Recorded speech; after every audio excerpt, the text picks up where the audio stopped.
there are things that you want to do and you can't do them. Like someone's like, no, we can't do that.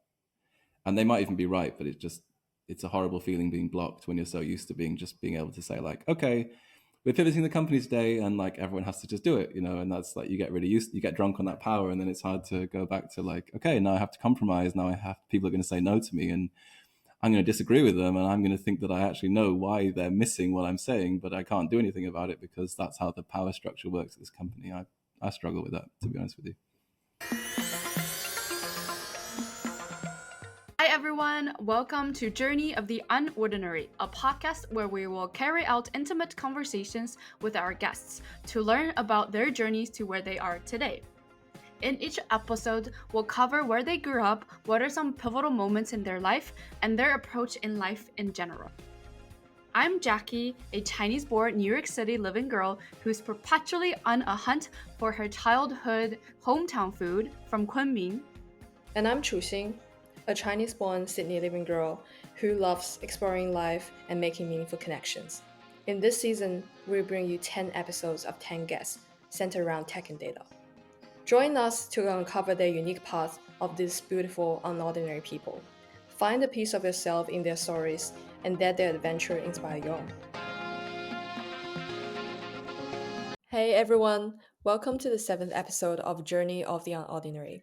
Today, we are very, very excited to welcome David to our podcast. Welcome, David. Hey, Yay. Thanks for having me. I'm very flattered to be here. Cheers, guys. Yeah, I actually met David from work. David was my boss at Dune. I remember when I first met him, I was just so impressed about I call it the left and right way, right brain way of approaching the problem. It would be very analytical, but would also be like almost like philosophical at the same time for the same problem.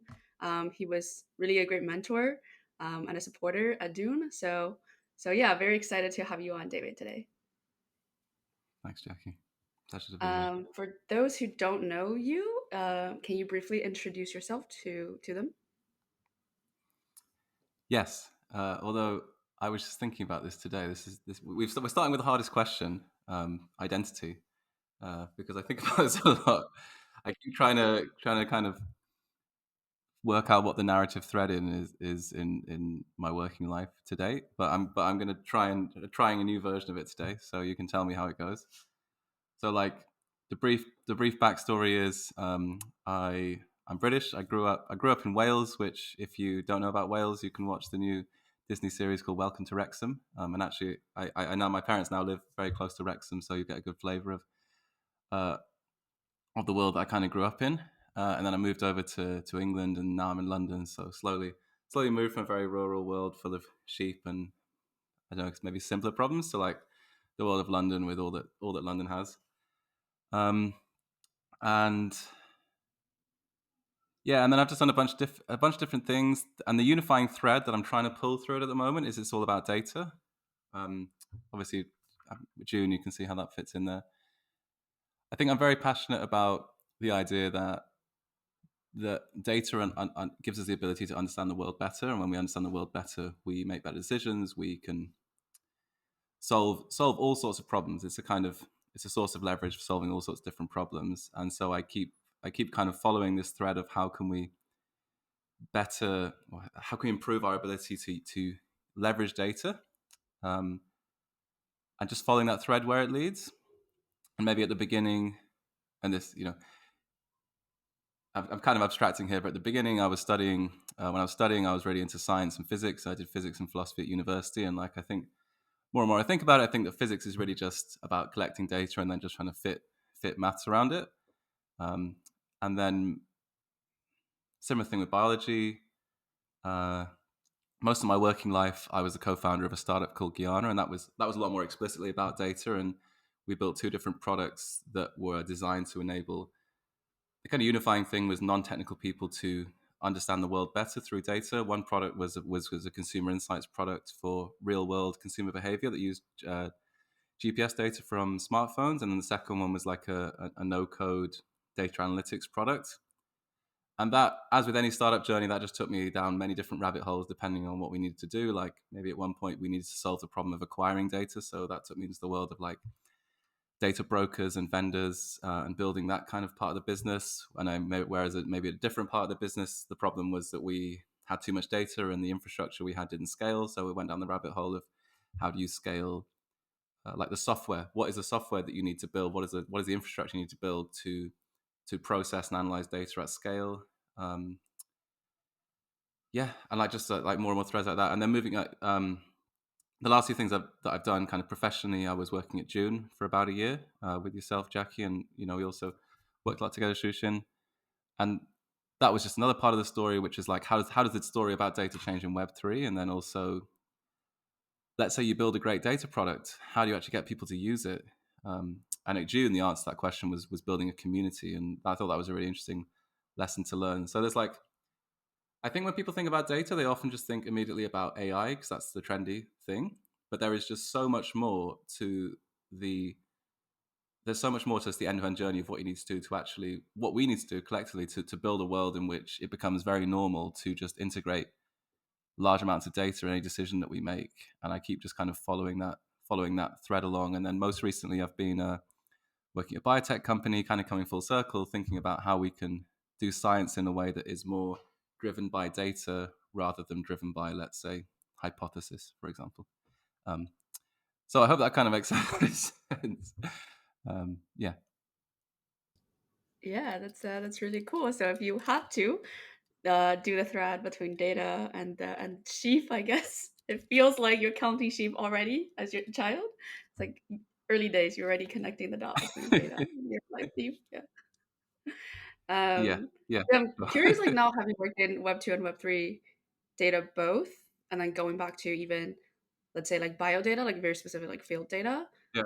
Yeah. how are the data seen different in like Web 2 versus Web 3 and like a more scientific setting versus a more, I guess, product driven setting, if that makes sense? I think the short answer is basically there's lots of things on the surface that seem different.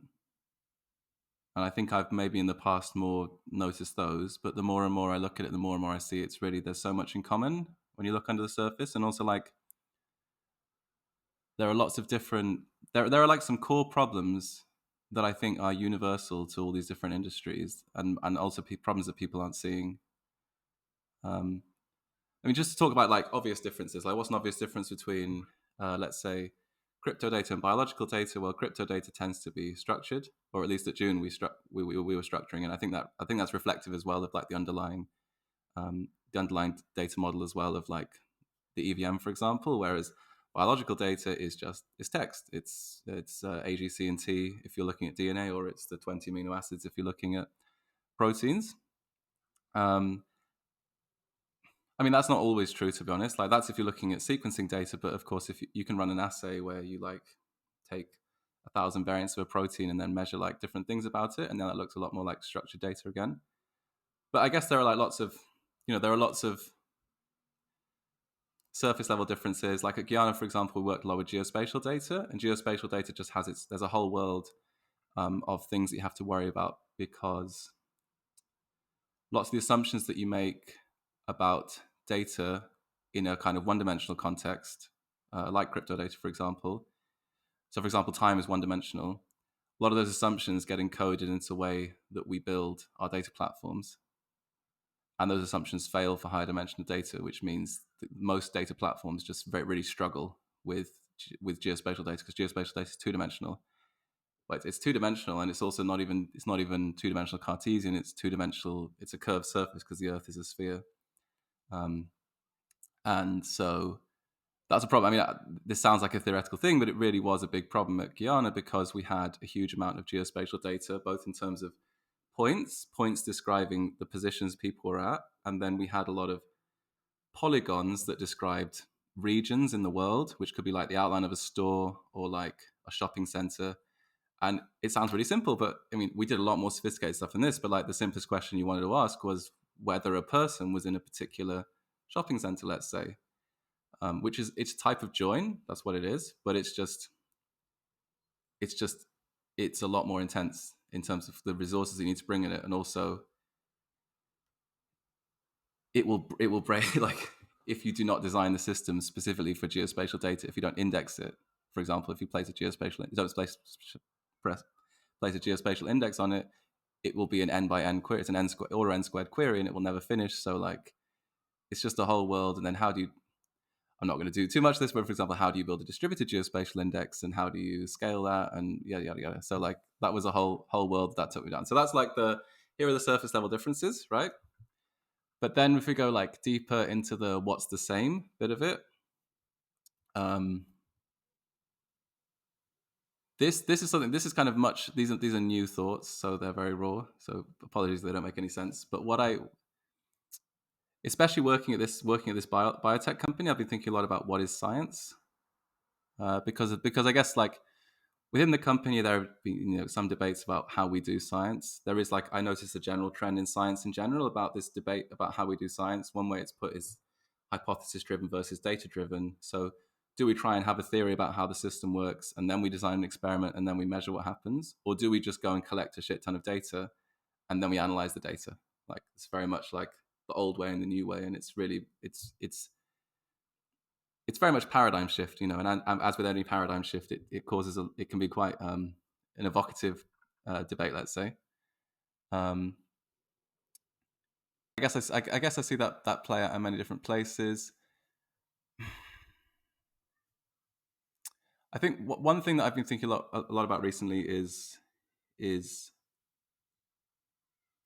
where you get is getting data, is getting data versus analyzing data. What do I mean by that? So I'll start with an example that is close to me, because it's about the company that we built, Gyana. With the second product that we had, we built this really, really nice kind of no-code product for bringing data in from different sources,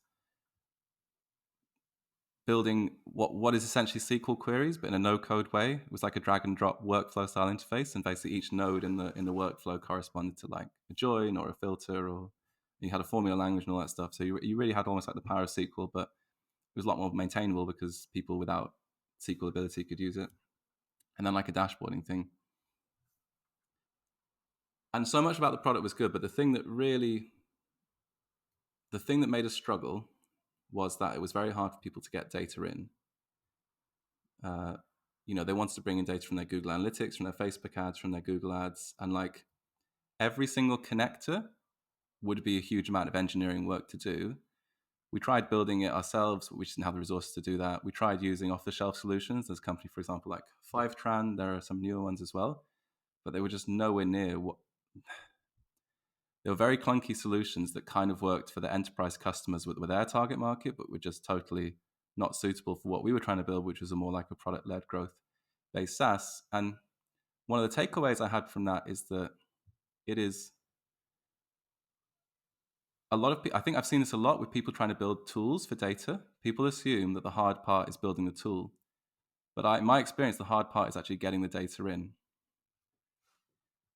And I see that lesson occur over and over again. That people assume that the hard thing is trying to extract value out of the data you have, but I think the hard thing is actually trying to get the data in the first place, building a great data set. I'm going to give a few more examples, and then I'm going to go a bit philosophical as well to round it off. But another example is why is it that OpenAI is currently at least perceived to be leading in language models, even though transformers were invented at Google and 5-10 years ago, I think it would have been very hard to see how another research lab could beat DeepMind at its own game. And the impression that I get, both looking publicly and also speaking to people at DeepMind, for example, is that because DeepMind didn't take the problem of building a data set seriously enough, for them, they focused way more on how do we build algorithms to learn from data, but they didn't take the problem of actually how do we build a great data set and how do we make sure it continues to be a great data set seriously enough. And a similar thing in like biotech, I'm seeing that like everyone is building cool stuff, cool ML models to work with all the data we have already. But I don't see as many people going out and actually building new data sets. So I see this lesson over and over again. I think at one level it's because building ML models and building AI models is really fun and exciting and cool, whereas like going out and getting data is just like, it's a bit of a schlep. It's just like super boring. But the thing is that if you don't have, an algorithm can only learn the patterns that exist in the data. If you really want to learn new stuff. You really have to go out and get more data. And I just start to see this kind of general pattern, and it leads into a more general philosophical thing about how you acquire knowledge. Like if you look at analytical philosophy, there's this distinction between rationalism and empiricism. Rationalism is, two different ways of getting knowledge. Like rationalism is about reasoning from stuff you already know, and empiricism is about going out and collecting data. And I think as a general trend, I both see this in data science, and I'm also starting to see it as a general principle in life as well, that people have a tendency to just want to reason from the data they already have, where often like there's a lot more. The world is so complicated, and it's so much more complicated than we even think it is, that I think there is always an advantage to going out and collecting more data. So this is a bit of a speech, but something I've been thinking about recently. This is like an example of something that I think is generally true across all these different things. And I just think that there are these general like principles of how much data you need in order to learn what is true, the way in which induction works, the way in which you build inductive biases about what is true in your data. There are like these general principles that apply both in like how we do science and how we work with data. And I see these kind of in common across all these different parts of the world. But I don't know if I'm doing a great job of actually articulating it, but I think there is something kind of across all those different domains. Yeah, I can totally agree. I mean, not really dealing with a lot of like large amount of data or maybe like building infrastructure pipeline, but a lot of the problems or issues that data people have been facing is that yes, getting the data, combining them, and actually making meaningful analysis out of it is the difficult part, rather than hey training a model, etc. But I also wonder, like from your based on your experience, do you think if because right now AI can do a lot of like the modeling stuff, GPT can write the code itself. But do you think in the future, like the large part that humans can do is actually collecting useful, quality, meaningful data and feed that into the machine? So we are basically like kind of like a teacher to the machine, um, instead of like, hey, maybe in the future the machine itself can figure out what is quality, what is useful, and then it will be the entire feedback loop that it will do everything itself. Because I think as human we are like a lot of us can like figure out, hey, this I wouldn't say a lot of us can figure out this is good and bad, but we sort of have some benchmark or principle of deciding this is good, this is bad, this is quality data, this is not. So do you think that's the path that we are getting to, or maybe like what do you think about that? Yeah, that's a good question.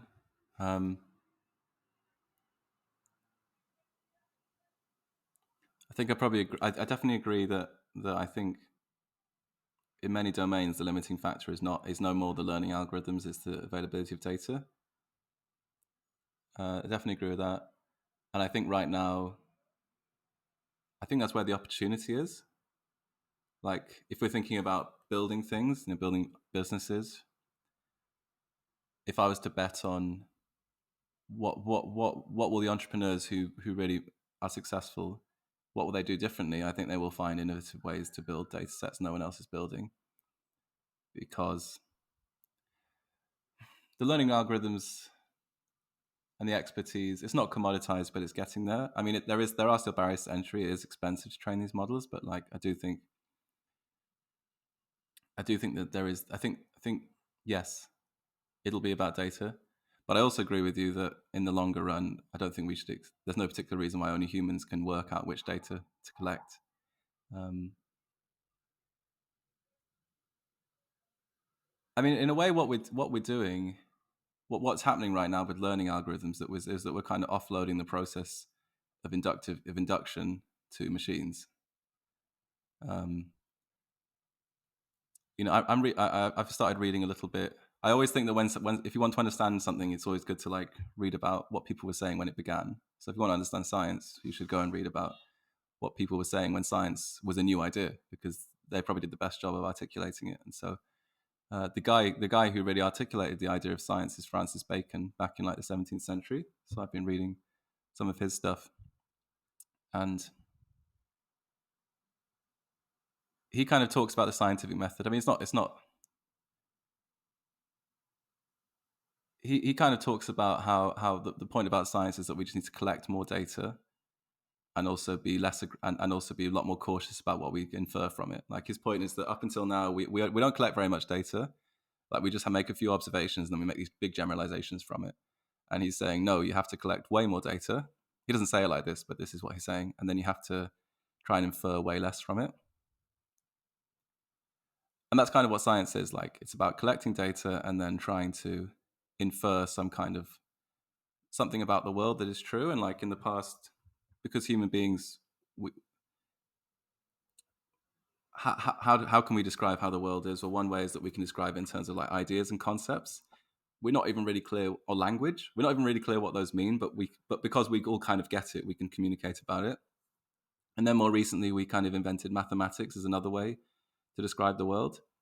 And now we're just coming up with a new way to describe the world. I mean, mathematics is already not in people's brains. Mathematics is in the way that ideas are. So we've already gotten used to the idea that there are ways in which we can express knowledge that are not in our brains. But like learning algorithms just take it to the next extent. And so I think there's no reason why we shouldn't expect that the entire process of gathering data and then inducing what is true of the world can be done by a machine. And there are lots of people working on that. Like there's the idea of a robot scientist that would do exactly this. I guess maybe a follow-up question could be like, should we be worried about some super intelligence thing and yada yada yada? I don't have strong feelings about that. I keep thinking that there are just like deep physical limitations on how fast things can learn, because there's so much data you need to collect, and data collection is a thing that needs to happen in the world. But I do think that that's kind of the end goal of what we're going towards. Yeah. Wow, I just want to say, I feel that this entire conversation has been an intellectual massage where we're just exploring different parts of like a very interesting, very complex, a lot of ways to go. Like this topic kind of is like expanding, but it feels quite good. It So feels going, good. Yeah, it feels good. yeah, going back to, you were saying that like the business opportunity nowadays is in um, data acquisition and like piping data in. So connecting that with you founding a company, Gyana. So what prompted you to like found that company, and like why that company, and then I guess also why Guyana as like a name? Easy question. Gyana is a Sanskrit word. It means knowledge. It was my co-founders. She came up with that. It's a nice name. It was also a bit, people always confuse it with the country, Guyana. Actually, a funny thing is that our business is listed on Google Maps, and I occasionally check it, and we get like thousands of hits per month. And I'm pretty confident that it's because people are misspelling Guyana, the country. So we're like we're making thousands of people's lives a month just that little bit harder, like having to kind of Google things again, which is quite funny. Why this company? I mean, because we're not running it anymore. I can tell the truth, which is that I think, especially when I started it, when I was like,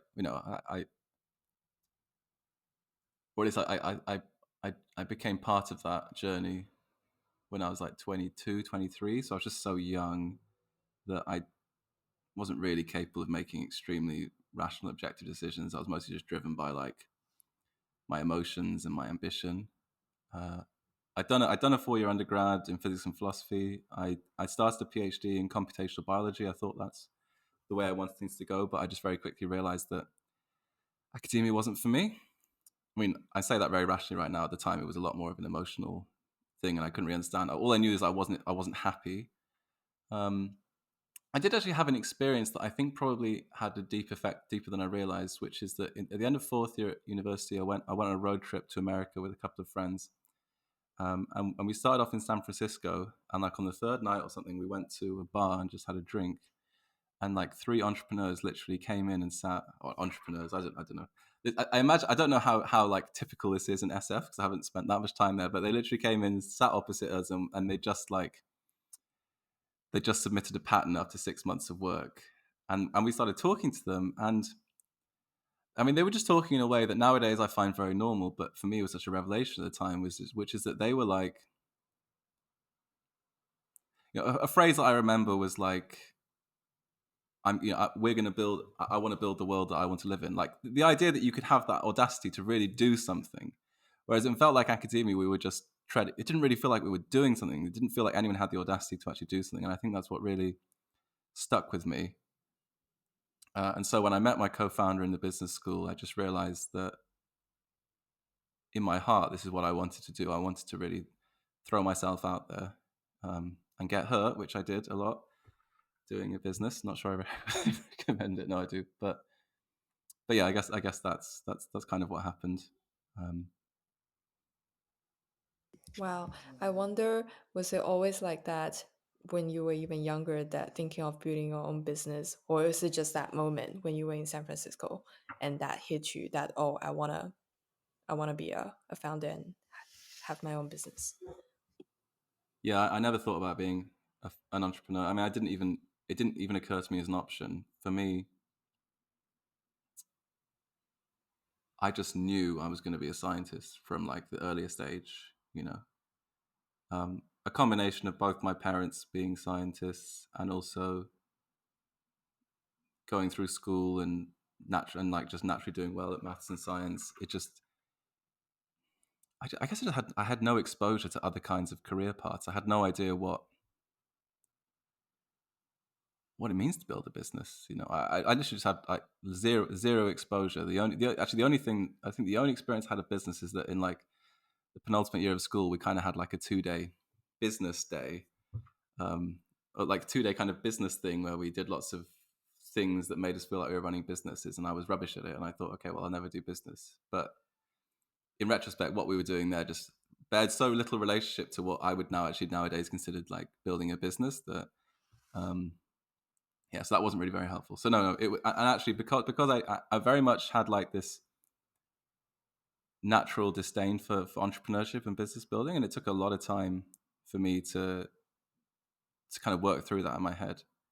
Um, I really had to go through. I had to go through a phase, for example, of like I read The Fountainhead, and I went through a phase of like really having to internalize, not because I go full on Ayn Rand, but like that entire just that way of thinking had just never even occurred to me. It was just totally alien to me. And to be honest, I still struggle with the idea of that identity. To be honest with you, yeah. I have a very quick follow up on that. So, since you've kind of like tipped your toes in both fields, what do you think is the biggest difference of being a scientist and like an entrepreneur, a business person?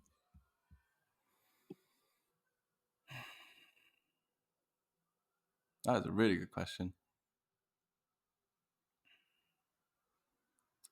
I'll tell you what's the same is that entrepreneurs and scientists both have like are like obsessively driven to solve the thing. That I definitely notice. And it's, yeah, Or that's the maybe, obvious. Hmm? or maybe like to help you to kind of think around the question would be, what Hmm. makes you to stay as an entrepreneur while sort of like leaving the science career? Yeah, yeah.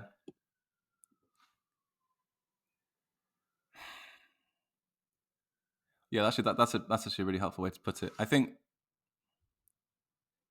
fundamentally the difference is this: it's a trade-off, and you have to decide which side of the trade-off you want to be on. One side of the trade-off is that I want to do science, and I want to do science every day. That's what I want to do, and I'm willing to put up with the fact that I might not be making the higher level decisions, and I'm willing to I'm willing to roll with that as long as I get to solve scientific problems. That's the scientist mindset. The other side of that trade-off is that actually I don't want people above me making those decisions. I want to be one that making the big decisions, and I'm happy to not be doing science every day. In fact, I won't be doing any science hands-on every day. I'll be just speaking to people all day. I'll be doing a lot of managing, a lot of leadership, and a lot of uncomfortable conversations. Um, yeah, it's interesting because often the goal is the same. The goal that I mean, in the company I'm working with, like I've currently got more of a scientist hat on, but like And so for me, I'm feeling the other side of that trade-off. But both the founder and also the scientist, we have the same goal, but we experience it in a different way. Yeah, the scientist is like, and I guess if I really put it down to, it really comes down to the question of how important is it to you to be in charge. I think that's really what it comes down to. Yeah, that's and also like, and how much does that matter to you, and therefore how much are you willing to accept all the downsides of being in charge, which is the stress, mainly the stress, the stress, and all of the uncomfortable stuff that you have to do, the difficult decisions, the people you have to fire or shout at. I think that's really I think that's what it kind of comes down to. I also want to follow up on this journey to transition from more a scientist academia mindset to you kind of realizing, oh, I don't want to do that. I want to be in charge. So founding your own company to then, Yeah. okay, maybe I just want to go back to daily scientific stuff. So in this journey, you mentioned you never, it was very alien to you to have that entrepreneur mindset. And you almost had Yes. a disdain about somehow creating a business. So I guess maybe two-way, depending on which way you want to take it. Either like in that discovery journey, like how, what were what were the journey like when you were like realizing, oh, um, science is not for me. I want to try something different. And like how did that transition go? And then I also maybe this is like not a really good question, but just how did you rapidly learn like to pick up on this the more entrepreneur mindset, because you're talking about like PLG, running a business, right? So you've seen that side, um of this journey also. So yeah, I guess like whichever uh direction you want to take with this question. I mean, I'm going to say like I'm still very much kind of yo-yoing back and forth on which side I prefer. But so just not to say that I've come to any conclusions, but I can tell you both ways. I think both ways is kind of interesting, and then I'll maybe tell you the insight I took out of that. So jumping from academia to doing a software company, what made it extra hard is that I didn't really have any software background either. Like, I'd written some code in like a research context, but that is just so different to building like a production application, production GUI software application with like a front end and actually getting people to use it. And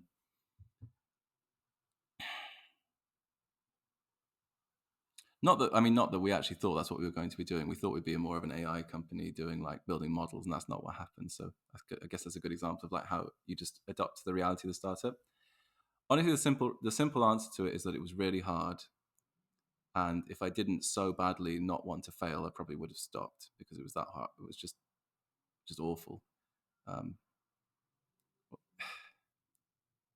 I think it was really hard managing people. Like from day one, I was the CTO and I had people reported to me. I had no idea to manage, and I constantly felt like I was letting people down because I didn't know how to do it, but also I was very insecure about it, so it was coming out in like a lot of negative ways. And I guess the simple answer is I just kept trying I kept trying until I finally started to get it, and I just read as much as I could online. I wish I found a mentor at that point. I think that would have helped. I didn't really have a mentor.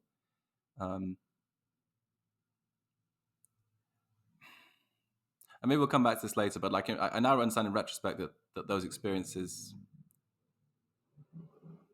were in some ways a good thing. You know, I think you and I, Jackie, talked about stoicism and about how the obstacle is the way, for example. And I think I look back on those experiences and I think, okay, well, maybe at the time they felt bad, but they were a great source of personal growth. I think in general, like that's what entrepreneurship gives you. It's the best way I've found of finding of personal growth, because it just throws you into really difficult situations and it doesn't let you out. It says you've got to solve this or your business is screwed. Like, and that just forced me to learn all these things. Um, it just takes time. Like I do feel, for example, I feel quite comfortable talking about go-to-market strategies for SaaS products, but I didn't learn it overnight. It was a lot of just grueling reading and talking to people and trying to get my head around it.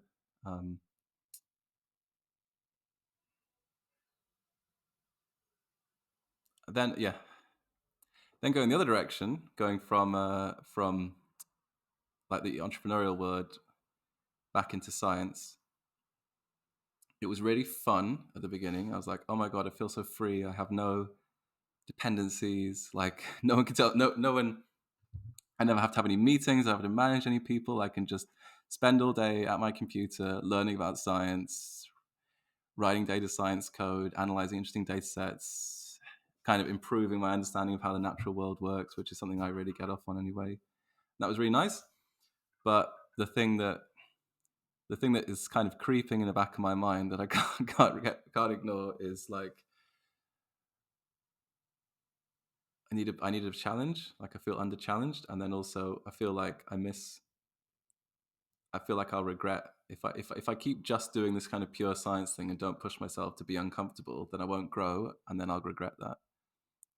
Yeah, and that's kind of the back and forth that I have, and also just like the problem is once you've been a founder for a long time, you get really used to being your own boss, not having a boss, and then when you get a boss, it's not even getting a boss. Like I don't mean it like that. I mean my boss at my current company is great. It's not like that, but it's just the reality that there are things that you want to do and you can't do them. Like someone's like, no, we can't do that, and they might even be right, but it's a horrible feeling being blocked when you're so used to being able to say like, okay, we're pivoting the company today, and like everyone has to just do it, and that's like you get really used, you get drunk on that power, and then it's hard to go back to like, okay, now I have to compromise. Now people are going to say no to me, and I'm going to disagree with them, and I'm going to think that I actually know why they're missing what I'm saying, but I can't do anything about it because that's how the power structure works at this company. I struggle with that, to be honest with you. Wow. So yeah, it sounds like if I think it really feels nice when you have things in control and you have you have say in terms of what you want to do. But I'm also curious because I've never been a boss myself before. But what would be the downside of being a boss? Or maybe like what is the yeah like um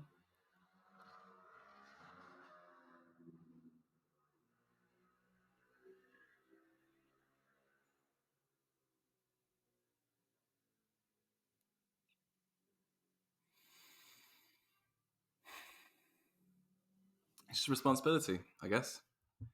It's a bit like having it's a bit like this is going to feel like a weird analogy, but it's a bit like having kids, I think, at some level.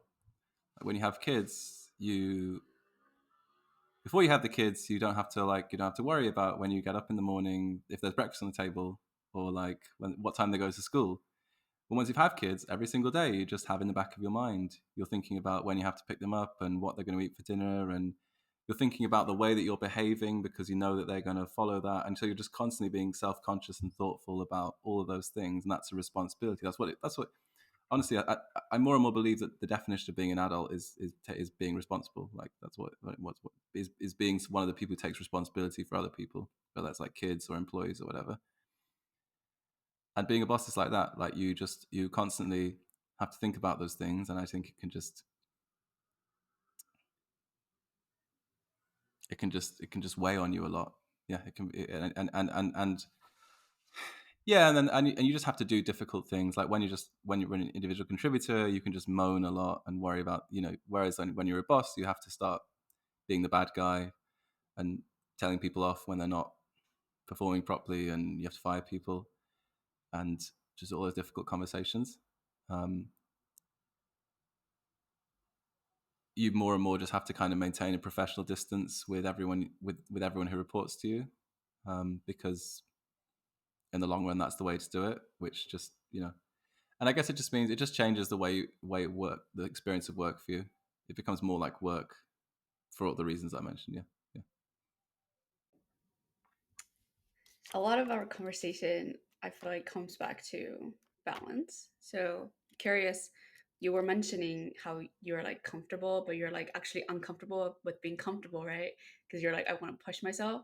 So, we go a little bit meta and think about what does it mean to have a fulfilled life?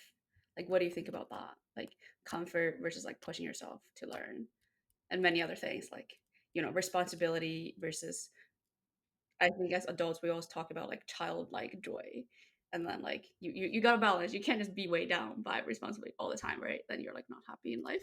But then if you have no responsibility, then you also are not happy or fulfilled. So yeah, I want to explore this balance of fulfillment a little bit with you. Yeah, it's all about balance. So the question is, what does it mean to have a fulfilled life?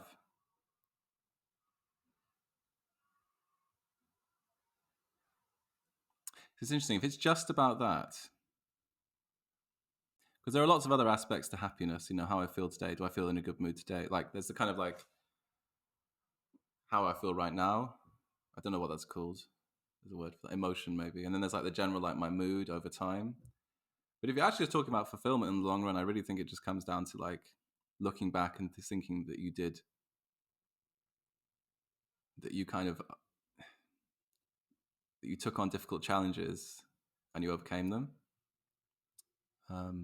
Especially challenges that are somehow aligned to like the natural purpose that you feel in your life, which I think to an extent you don't really have control over. I'm reading a book at the moment that calls it the call of your character, which I like that metaphor because it's like it's the call of your character. Your character is just something. It's kind of it's this thing that is in you. It is both innate. It's also probably influenced by social factors. But at the end of the day, it's something that you don't really have a huge amount of control over. You feel its call. We all feel the call of our character, and the question is always: do we follow it, or do we ignore it? Do we do the difficult thing and follow it, or do we do the easy thing and ignore it? I think in the long term, the fulfilling thing is to follow it. What like pretty much independently of how hard that journey ends up being. Like even if it means 10 years of intense struggle and misery, if we're just talking about fulfillment, as long as you're following the call of your character, I honestly I think that that's probably the only thing that matters. But then you might decide it's not just fulfillment you're after. Maybe I could be talking rubbish, but this is kind of what I've been thinking about recently. Oh, I have a question in mind. So it just sounds to me. I mean, we're all adults, like in terms of age, but when thinking about this conversation and responsibilities, sometimes I feel like, oh, it sounds so painful to really like growing into adulthood. And I know you're currently experiencing that because you have a company and you are making difficult decisions and taking responsibilities. But do you think is if there's a way that you can be an adult and also a child at the same time in life? Because now I think about it, like being a child is so much more fun. How do people really balance that? Because if you're always constantly in adulthood, it just feels, I don't know, just right now it sounds kind of terrible. If all you need to face is all the challenges and difficulties and responsibilities and making difficult decisions, it doesn't really sound fun. So I want to know, like, what do you think about that? Or maybe like how do you balance it if you still have part of the child in, like Yes, in heart? Yeah. it's not fun, no, but it's fulfilling.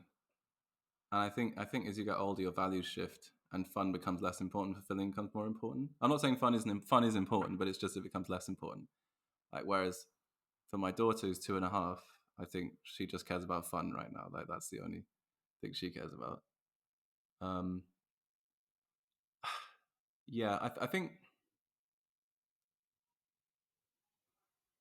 I guess being an adult like, with the responsibility thing. I mean, this could be total rubbish. This is just stuff that I'm making up, but it's more like because the responsibility thing is more like it's about a role rather than identity. So I think it's about just balancing your life where like some situations you need to have that role, and then you create situations where you don't need that role. I think I personally think it's perfectly fine to create situations in your life when you spend time, even when you get older and older, where you spend time with people and act like children, because we need that sometimes, and that's fine. Yeah. So I think it's about like Jackie said it best. It's always about balance. It's always about balance. It's about finding your balance, I think, as well.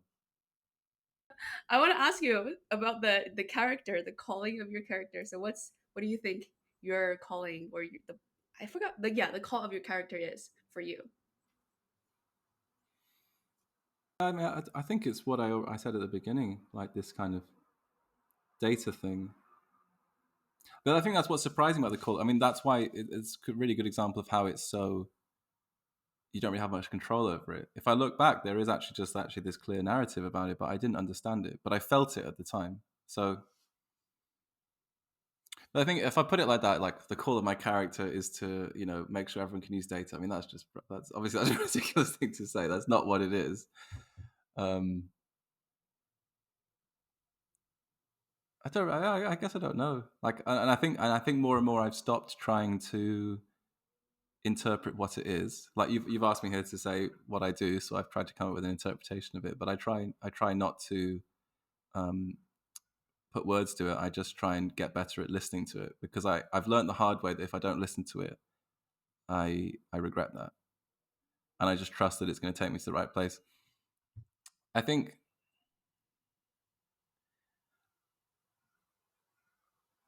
Yeah, this may not make sense, but I think like when I think about what the call of character is, I think it's this kind of instinctive ability that we have to understand what we are uniquely good at in the world, and to therefore like find a niche that we can do something in that no one else can do.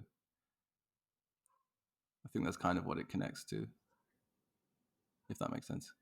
I totally yes, and I totally agree. I think I'm also transitioning from like thinking too much about, oh, what am I good at or what my calling is. I think a lot about like, why is my brain this way, to like just be better at listening and responding to it.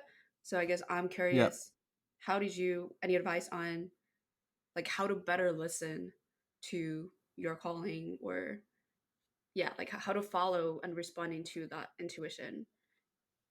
Yeah. I'm just going to give an example actually of the call of character thing, just to illustrate the previous point and to explain why it's always evolving. When I was at school, I really liked physics, and I thought that physics was my thing. And then I went, but then I went and did some physics competitions. I did well in them until I reached a certain level where there were people around me who were much better than me at physics, and I kind of realized that I was never going to be as good as those people.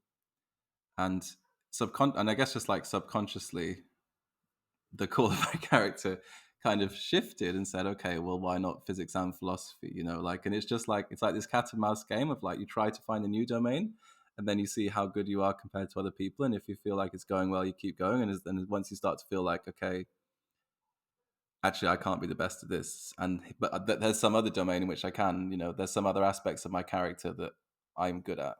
Like one thing I noticed about myself is that although I wouldn't say I have the best social skills in the world, I like probably have better social skills than most like really good like people who really loved physics. Like the archetype of physicist is a lot nerdy than me. So I realized, so kind of instinctively I realized that maybe I can deliver much more value if I find a more crossover role, like being a founder or working in industry. And so like I think we just have this kind of instinctive ability to do that, which is why I think it's always like a work in progress. Um, your question, though, which I've not forgotten. What was the question? I think you mostly answered it. I was like, how do you listen to it? And I feel like my hearing Yes. about what you say it's like just follow, listen, and intuit. Yes. Well, I mean, no, yeah, the thing I'm going to say about that is that I actually think that we don't have trouble hearing it.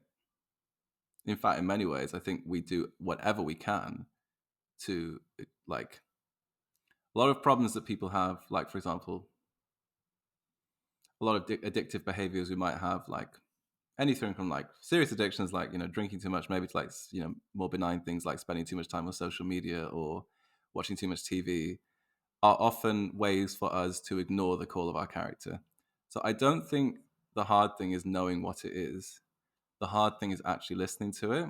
And we just tell ourselves all sorts of things like, oh, I don't really want that, or that's a really stupid thing to want. And we build all these kind of internal theories and stories about why we shouldn't follow it. But the truth, in my experience, is always that the underlying thing is we're just afraid to follow it. And my learning has been that however stupid it seems, and however much it doesn't make sense, if it really feels like the thing that you need to do, you should just do it. And if it really doesn't work out, I mean, make sure it's a two-way door just in case, I think, especially if you're not sure. But like, it's much easier to just try it than it is to spend like a lot of time worrying about it, is my experience.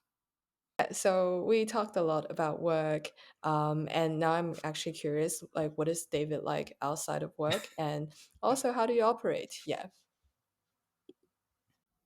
Yeah, I don't know. I guess like part of the answer is like, what do I do when I'm not working?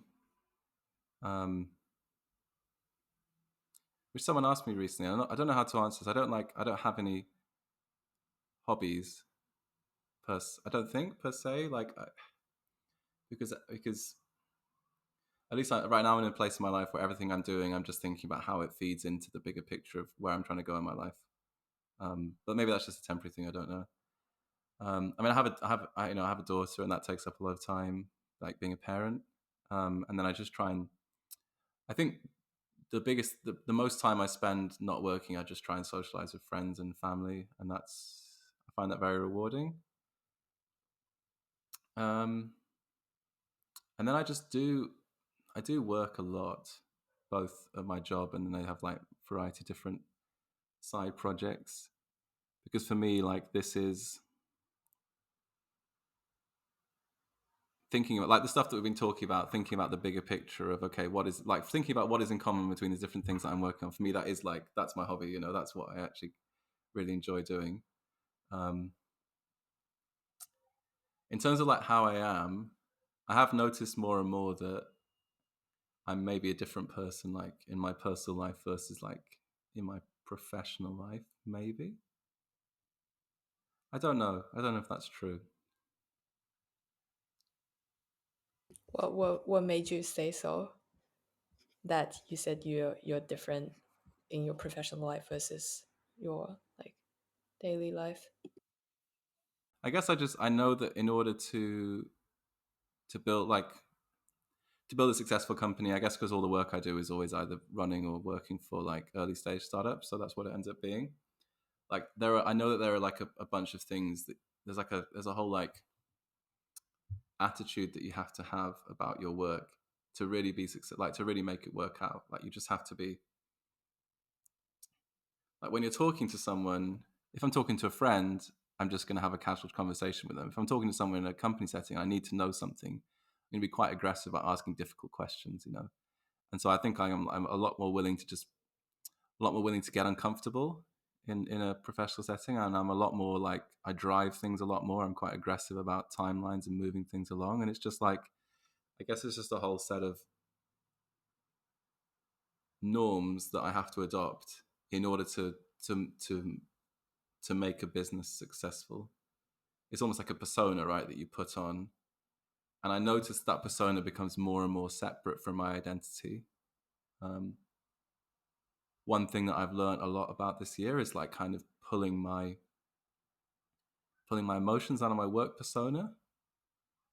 A phrase that I've been having in my head quite a lot this year is that I used to think was a ridiculous phrase that I now kind of vibe with is that it's just business. You know that for like it's just business. Like mobsters always say it. It's like it's not personal. It's just business. Like I really kind of it's that that there is a separate sphere of life which has separate rules. Um, and where you kind of have to be a separate person. It has separate norms, and then you have to be a separate person to like adopt to those norms. So I guess that's kind of what I'm trying to say. Uh, I think like,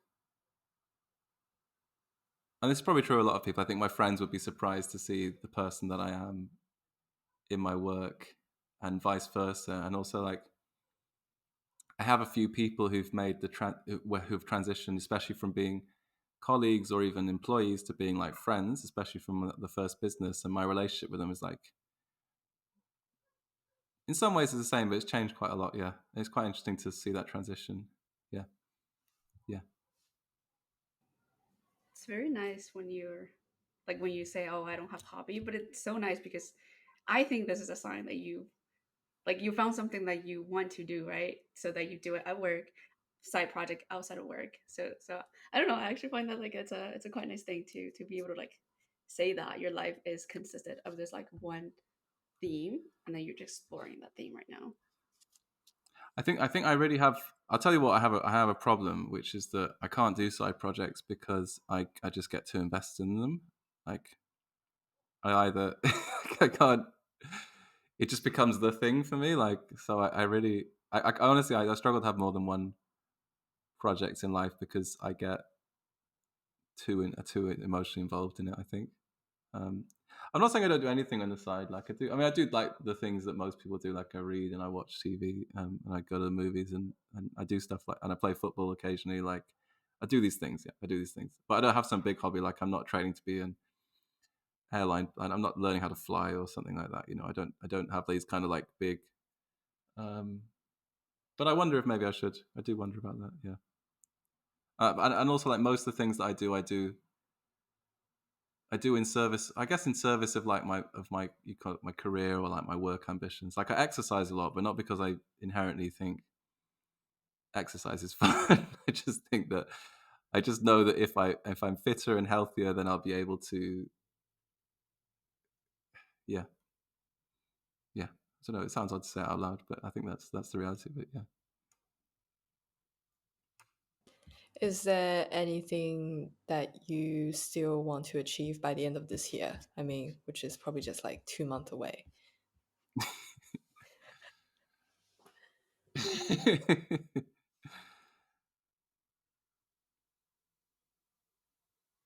Or what else kind of needs to be done or completed so that you feel like this year is a good year?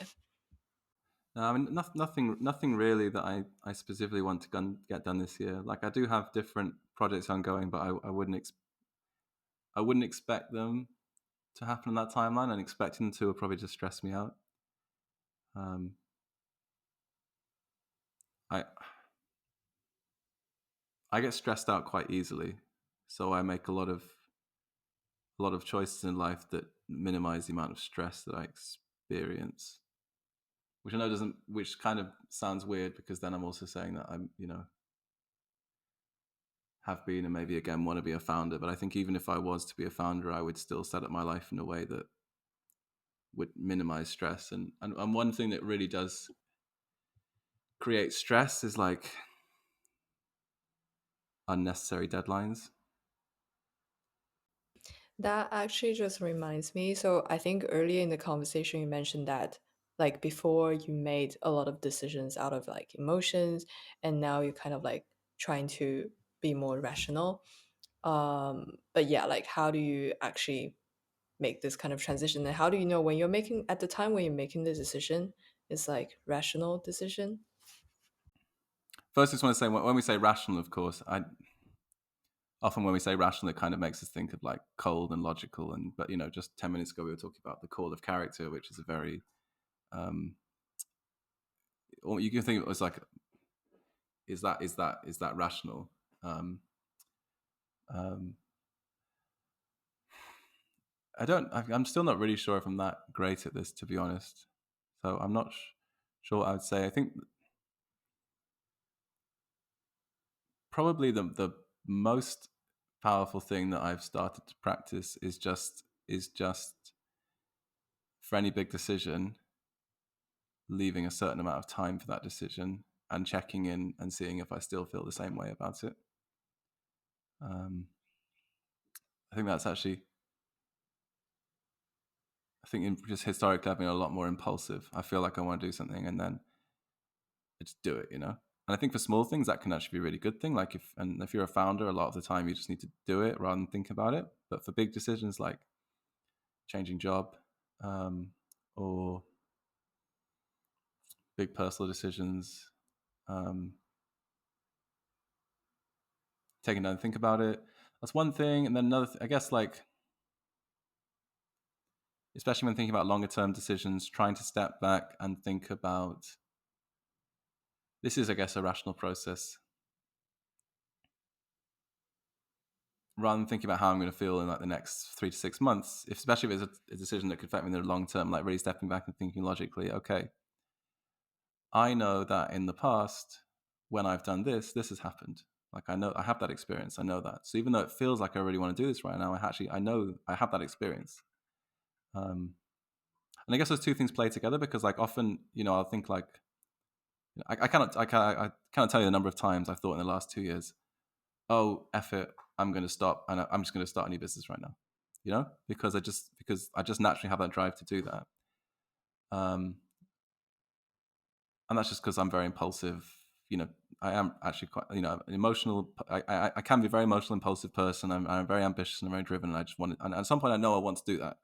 But logically, I know that right now, especially with the previous business not working out and like just other stuff in my life that I need to kind of really focus on, I know it's not the right time yet. And so the way that I prevent, that's like probably a good test case actually, because and the way that I deal with that is, one, I just have this rule that I'm not going to do anything unless I like something that big, unless I like spend a couple of, at least a month, like I give it a month. And the second thing is like just going through times when I've done that before and thinking, what was my experience then? Do I want that experience again? And like, right, thinking that through kind of carefully. I think the practice of mindfulness helps here as well. Like I personally have gotten a lot of mileage out of using the Waking Up app in the last 6 months. I don't know if anyone else. I think I told you that, Jackie. Yeah. That's. But I'm Yeah, sure I there's many use other the app ways. too. Yeah. Yeah, I really like that app because it kind of, it just really nicely blends a scientific way of thinking with a more spiritual way of thinking. Whereas I find that like most other approaches are either like fully on the spiritual or fully on the scientific, and I just like that app. I'm not getting paid to say that. Because then that kind of feeds into it, because then you feel like you really want to do this thing, but because you've learned this mindfulness skill, you're able to step back and just look more at the emotions, and then you're able to reflect on, okay, well, what happened when I did this before, and you kind of, yeah. I guess that's, but but like I say, while this can be useful for big decisions, I do think there is a lot to be said for, in certain scenarios, just going for it and being okay with failure.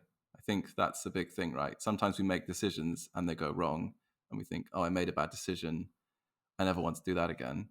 And I wouldn't take that, and I try not to take that lesson anymore. I think we should, if you're not failing, if you're not making a few bad decisions, then you're spending too much time, I think, making a decision. You're not just, then that's a mistake as well. So, which I think is another thing people get wrong. I think I noticed that's something that I could see happening to me at this age, because I know in my 20s I made a lot of impulsive decisions. I think as a kind of reaction to that, I could end up becoming a person who's very risk averse and like thinks through everything way too much. And I think that's a danger probably at this age. So it's also very important to have balance, which is slowly emerging as the kind of unifying theme of this podcast. Yeah. Love it. Love it. In the interest of time, we will go into the closing. Okay. All right. So, where can people learn more about you?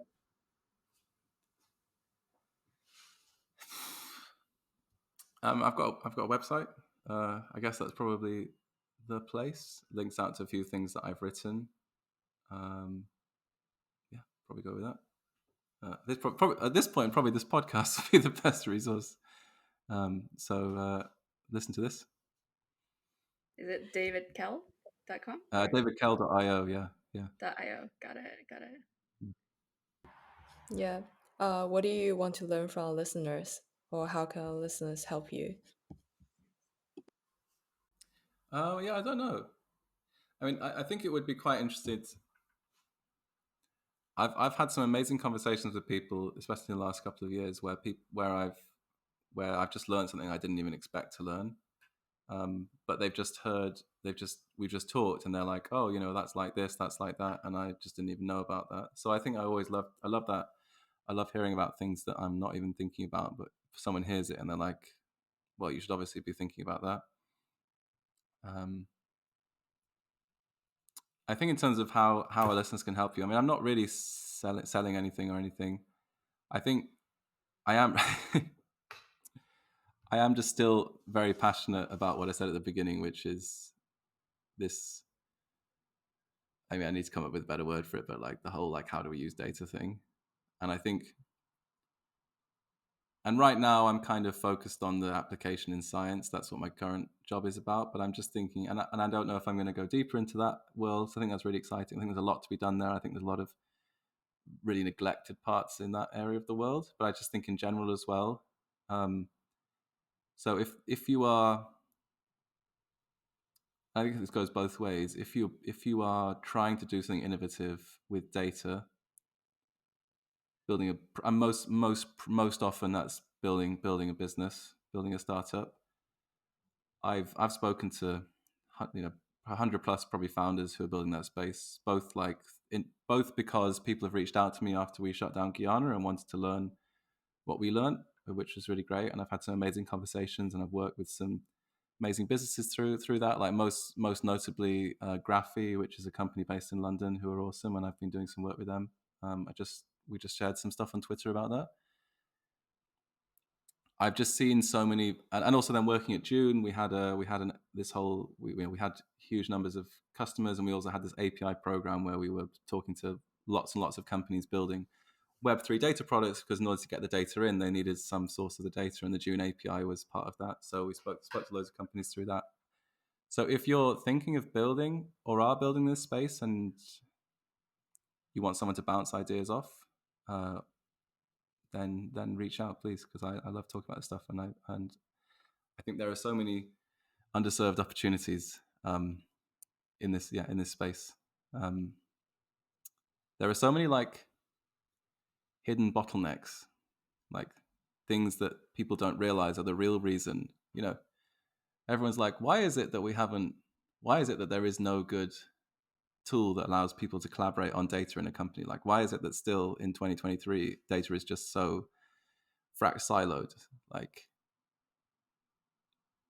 as an example, and I think and the answer to that problem is I think is quite surprising, and most people don't realize. And I see that pattern over and over. So I'd love to have those. I love having those conversations with people, and I'm trying to do as much as I can to help uncover those bottlenecks and like encourage people to build solutions to those problems.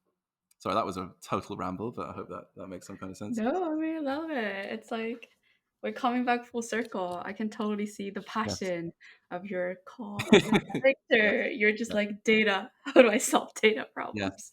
I just love data. I love data, which I've struggled with because it's very unsexy, I think.